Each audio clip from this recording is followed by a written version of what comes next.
Hi, my name is Julia, and on this channel I talk about books, art, and museums. If this is something you want more in your life, then you're welcome to subscribe. So today's video is quite a celebratory one. First thing first, I had a birthday a few days ago, so that was a huge excuse for me to get books in any possible way. I've got some online, so for example here I still have a package unpacked. And I also went to the physical store in Cologne and also got books as gifts from my friends. And so of course I would love to share with you my new additions to the library. Secondly, we hit 500 subscribers on this channel. Yoo-hoo! And I know that some of you came when Olive from a book Olive mentioned me in her video, and for that I'm so thankful. It makes me happy to be acknowledged and seen by the community of such intelligent and bright minds. So I wanted to celebrate it. I wanted to celebrate all of you by doing a little giveaway. I will announce the details a little bit later this video, but for now let's indulge ourselves with the beautiful books, shall we? Let's begin with the books I purchased in physical store in Cologne. So I went there to check out one specific book that everybody is buzzing about, but I stepped out of that store with the two books instead. I really don't remember how that happened. I just remember carrying two thick books out of that store. I think the first one needs no comments. Yes, it is Tomorrow and Tomorrow and Tomorrow by Gabrielle Zevin. Usually I don't succumb to the books hyped on the internet, but the cover and the summary are very convincing. In case you don't know what I'm talking about, Tomorrow and Tomorrow and Tomorrow is a story of two people who got acquainted as kids and as teenagers started creating video games and then eventually became superstar game developers. When I opened this book yesterday, I learned that Gabrielle Zevin is half Korean. And I'm sorry, but this fact brings this book to the top of my priority list. Anyways, this book was the reason I went book shopping to the physical store, and there, among other beautiful books, I found this one, and it is called House of Leaves by Danielewski. I know this is another book that stirs discussion around it. On Wikipedia, it is said the genre of this book are horror, romance, satire, and postmodernism. I didn't know that postmodernism is a whole genre, but yeah, whatever. Horror and romance sounds actually quite interesting. Quite an interesting mix, right? Although I don't remember that I've ever read a horror book, and if it is what it promises, then I will consider it as my first horror book. Anyways, the reason I picked that is that I've heard of its peculiar formatting. Even at the first sight, and I'll try to show you, it doesn't look like any other book. It looks like somebody is writing a research paper or conducting a research and gathering newspaper clips all together in one big folder. I read that some critics noted how Danielewski mocks this academic style. I guess by that they mean the page layout, structure, the presence of biographical information or footnotes, for example. On some pages I've seen it. Can you see it? So that definitely brought my attention to the book, but also a lot of people were saying that it's not just the best book they ever read, but rather the whole existential experience that made people rethink their lives. And that sounds really intriguing. Not sure when I'll start reading it because I have a lot on my list, but I certainly wanted to have it just in case I'm in the mood of something weird. So yeah, that's it for this book. Now to the next chapter of this video, which is a little unpacking of the whole batch of books I ordered online. So in Germany, there is this online store that sells secondhand but also new books, and I ordered from them. So this is the package. Let's open it up. Yay, one Nice, nice. Okay, let's begin with this two. Here I have Dear Girls by Wong. This is a book I've seen on the YouTube channel Nichts Reads. She mentioned it in one of her wrap-up videos. So another one is also quite famous. It is Convenience Store Woman by Sayaka Murata. Both books I'm reading as a preparation for the Asian Readathon that usually takes place in May. I do hope that Cindy from the YouTube channel with Cindy will announce it this year as well. But even if not, Asian authors have a very special space in my heart, and I'm always up to a new book from them. In case of Sayaka Murata, it is also an opportunity for me to finally listen to a female voice of contemporary Japanese literature, because I read two Murakamis, didn't like it.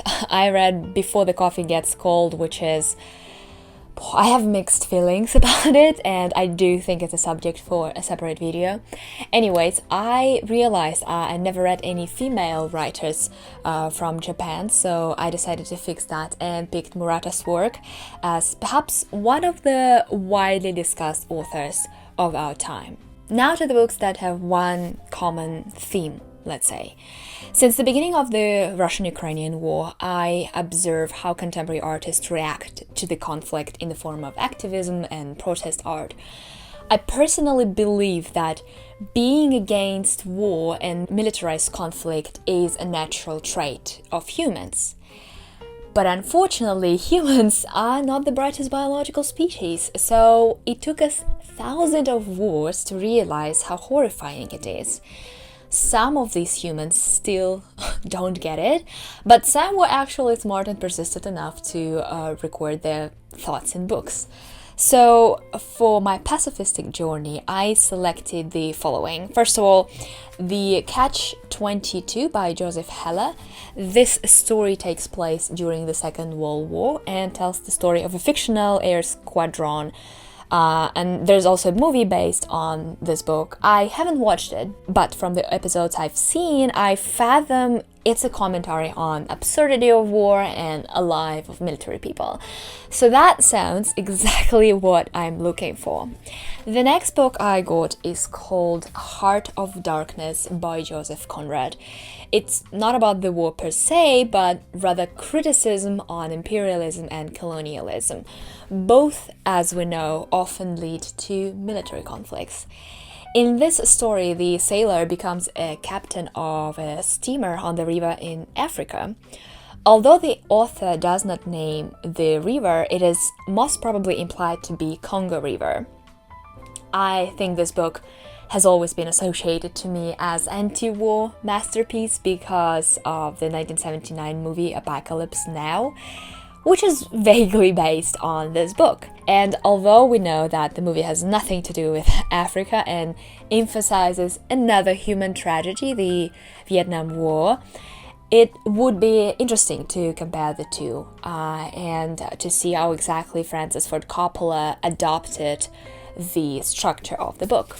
Another reason I wanted to read it is the fact that for Joseph Conrad, English was his second language, and he managed to master it and contribute to English literature nonetheless. I know how difficult it is to learn foreign language, so I would love to see how writing in this foreign language done properly. And finally, the last one is the classic of pacifist literature, which was recently adopted into the Oscar-nominated movie. It is titled in English All Quiet on the Western Front, but I got myself a copy in the original German language, Im Westen nichts Neues by Erich Maria Remarque. First of all, I heard it is a very beginner-friendly book for those who are getting used to reading in German.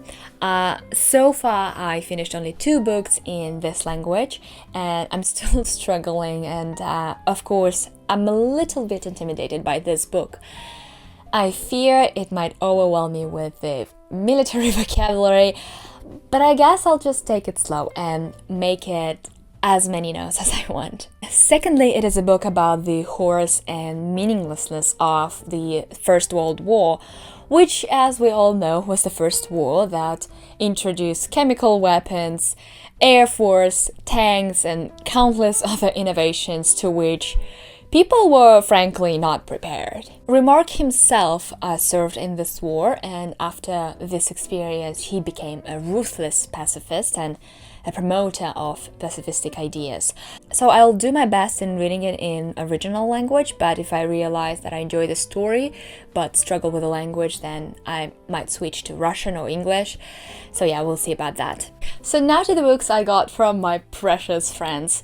The first one in this category I actually briefly introduced in my previous video already. I will be reading it this March, and it is Unearthed with Briefly Gorgeous by Wong. To be completely honest, I don't know what it is about. The only reason I wanted to read his works is that I've listened to him reading his poetry on YouTube and on podcast services, and it is absolutely amazing.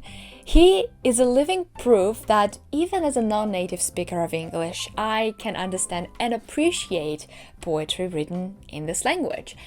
Because quite often, poetry is that territory of English literature that is not accessible to me. Just closed doors, forbidden land. And I think hearing him reading his poems was the first moment in my life when I caught myself feeling something, being touched by the words, and not thinking about how masterful he is, how innovative the form of the poem is, or its audible qualities. I was completely stripped of this analytical thinking, and I simply enjoyed that. I'm still uncertain about my capability to read his poetry independently without his voice, so I thought that perhaps his prose will be a great introduction to his literary works. The next gift from my friends is At the Existentialist Cafe, Freedom, Being, and Apricot Cocktails by Sarah Bakewell. It is a group biography of the influential philosophers and thinkers of the second half of the 20th century who resided in Paris.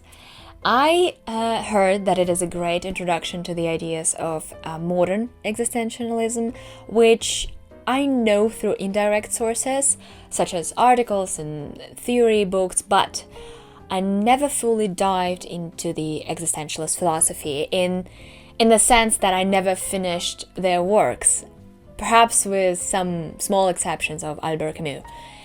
I'm excited to learn more about them and their lives and ideas, so I'm really happy about this book as well. So the next book, which is actually quite a funny story. So my best friend ever, Nick. Hello, Nick. How you doing? He lives in another country, and he surprised me by coming over to this celebration of my birthday. He also watched my video, Women on Art, about the important books in art history that are written by or about women, and he decided to give me a book titled The History of Art Without Men by Katy Hessel, which was on my shopping list even before the official release of the book, but I completely forgot about it, so I was really happy to receive it from my best of the best friend Nick. Thank you, Nick, I really appreciate it. However, I have another friend with whom we recently went to the museum exhibition in Cologne. The exhibition was called Susanna, and it was about the representation of the biblical figure Susanna and her story in visual art throughout the time, roughly from the Middle Age to these days. At that exhibition, we discussed a lot about how women are depicted at different times, what are the choices the artists make when painting a woman, what is the difference between male and female gaze, etc. So this friend got inspired by our exhibition visit and decided to give me this beautiful book that is called The History of Art Without Men by Katy Hessel. Yep, it's no deja vu, I actually got two beautiful editions of the same book from two different people. So we laughed real hard on my birthday, and honestly both of my friends, in my opinion, managed to select the perfect book for me, right up my alley, even without my hints. So yeah, cheers to that. However, the problem remains. I have 2 identical copies, and so we discussed that with my friends who got me these books, and we came to the conclusion that it would be fun to make a giveaway on my YouTube channel, and I like that idea. So with the permission of my friends, we arrive at the most interesting part of this video.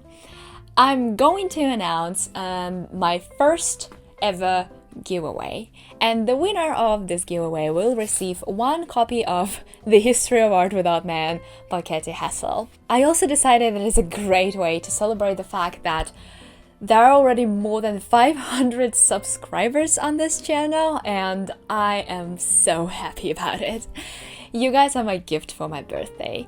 Thank you very much for being here and supporting me with your thoughtful comments and likes, and of course your subscriptions. So the terms of this giveaway are very simple.